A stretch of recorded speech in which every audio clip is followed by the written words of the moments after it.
Tom Pelissero has some breaking news about Baker Mayfield. The Arrow, Tom Pelissero tweeting, QB Baker Mayfield has requested a trade per sources. Cleveland has been hoping to move forward after its Deshaun Watson pursuit and offered to fly to Texas to meet with Baker Mayfield. But from the QB's perspective, the bridge is burned and it's time to move on now. Wow. Baker said, no. Did you read my notes section that I screenshotted and put out there? Yins can fuck off. Mm-hmm. All right, I'm going into my contract year. I played injured for you last year. Now you're out and about putting pitch decks together for Deshaun Watson. I assume that's what the Browns are going to do for Baker Mayfield to let him know why they were looking into Deshaun Watson, who would have been a more expensive option than Baker Mayfield and Baker Mayfield. Baker says, I don't want to hear it. Then the Chris Mortensen report about what he's hearing, and he's a guy who's been around the NFL for a long time, so he has great sources. He said that the Cleveland Browns, although it might have been loved how emotional he was as a leader in Oklahoma, in Cleveland they were looking for somebody more mature or something like that, as a leader, an adult or something. Mm-hmm. I mean, all these conversations and anonymous sources and hearsay and who knows what's real and what isn't. All we do know now is Baker Mayfield said, I ain't fucking coming back. No way. And it feels like the Colts are still a primed option for him, honestly. I mean, aside from maybe Seattle, but they got Carolina. My concern would be Seattle with Baker.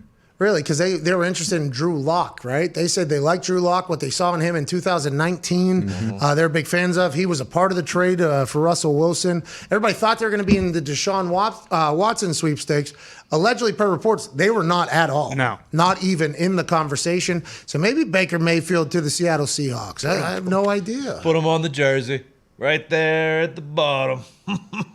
This franchise. Oh, come on. This guy. Oh, you're talking about the Browns? That's true. Oh, yeah. He won them a playoff Yeah, he won a playoff game, though. Congrats. So that thing was that thing was until they won a playoff game, right? Yeah. It does reset. Not in my fucking You're world. saying it's still you're in a Super Bowl. I mean, do you still stink? Yeah. Oh, So Tony doesn't want to either account for that playoff game either. Right. Doesn't matter, dude. Cleveland should be thanking this Against guy. the Steelers. Tanking. They should be. Hey, He won Mike- a playoff game. Mike Rupp, Rupper, host of That's Hockey Talk, Stanley Cup champion, proud Clevelander. Mm-hmm. Oh, yeah. Clevelander? Yeah. Clevelandian? Clevelander. Clevelander. Proud Guardian. Yeah. proud guardian That's right. of the city of Cleveland. Mm-hmm. As a Clevelander. He said he liked Baker Mayfield. He'll miss Baker Mayfield. Baker Mayfield brought swag to Cleveland, and he was pumped up about it. There's loud noises being made in the back. Yeah. So there's some people that are going to miss Baker, but who will be the next quarterback for the Cleveland Browns? Now, Albert Breer is reporting, talking about the Baker Mayfield trade. Albert Breer is reporting that Cleveland told Mayfield's camp that they will not accommodate his request. Whoops. I want to be traded. Hey, we don't give a fuck. Fuck off. How about that? We'll see you at OTAs, pal.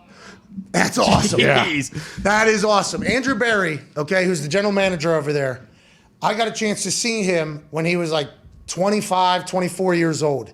Quarterback from Harvard, was a part of our scouting department.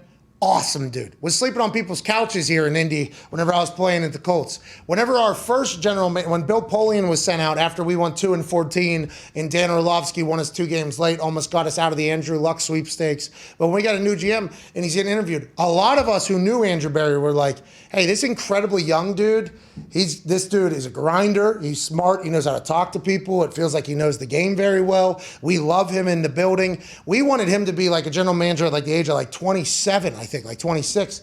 So then he gets the job at Cleveland, and he does his thing. And I always wondered, like, when I retired and I was going to start this business, Jim Irsay told me, well, you're going to be able to be a boss. You're going to be able to tell somebody that they're fired.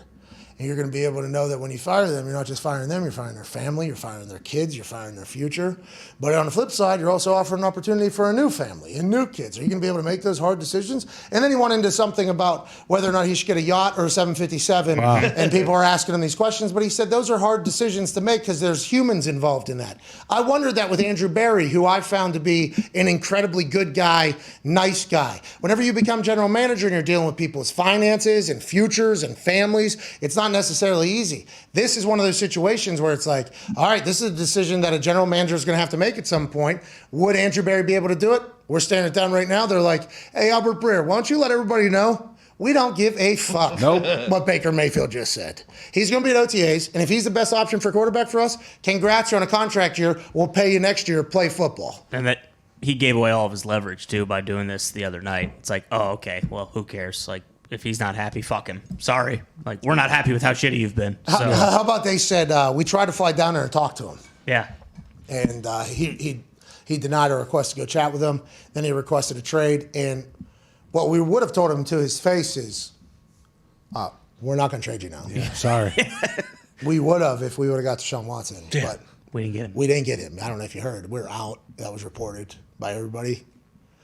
So you're a quarterback now. Put your fucking helmet on. Hey, contract year, try to make some money. Yeah. Seriously. And then they got on a private plane, flew right back to Cleveland and said, all right, figure it out over there. Yeah. That's the business of the NFL. This is like, this is what people, who played in high school and love the game don't truly understand. And I think AJ and I were trying to talk about this because Baker Mayfield putting that out there, the immediate response is like, oh, this time they're dead. This ain't going to work or whatever. And it's like in the NFL, business decisions are made by people, both players and teams. Competition happens, and they don't care. They'll be okay with him making himself look bad playing for them as opposed to being out of a quarterback completely. It's an interesting dynamic. I'm not saying that Baker's wrong for doing this. I'm just saying that this is a very standard thing that happens with a lot of other positions in the NFL as opposed to the quarterback position that you don't really hear about. How will Baker respond? Will he hold out? Will he hold in? Will he just retire? Or will they get over it and just say, all right, they wanted somebody else. Now I got to go earn a big bag either here or somewhere else in my contract. I just don't think there's that much demand for him either. I mean, someone probably would have ended up taking him, but yeah, he's kind of fucked. Like if they weren't going to get Deshaun, there was a very good chance that he was going to be their quarterback next year. Shefty did put out a tweet that said Baker Mayfield just told ESPN it's in the mutual interest of both sides for us to move on. Their relationship is too far gone to mend. It's in the best interest of both sides to move on. Okay, now we wait for Andrew Barry's team to respond. Yeah, I mean, he's going to play. He's going to play for the Browns. Hey, just talked to a source of Cleveland. They said, we don't give a fuck about what Baker Mayfield just told Schefter. We'll see at OTAs. Yeah, right. Exactly. That's an interesting, because they have all the leverage. They have the contract, they have the money, they have the fines, they have the suspensions if you miss things. They hold his name, his rights. They're the ones who have to do the dealing. That's just a part of signing a contract to a team. Once again, not saying Baker Mayfield is wrong in feeling this way. We're just saying that this is professional football, and this can happen, and it does happen at a lot of positions that aren't quarterback on a very regular basis. Yeah, go play your best football. Get paid somewhere else. You don't have to resign. Like Adam Vinatieri has a couple good stories about he gets like maybe a tweet something, and he misses some kicks. While he's in the training room, they have 6 kickers working out, trying out on the field that he's like watching. It's the greatest of fucking all time, Adam Vinatieri.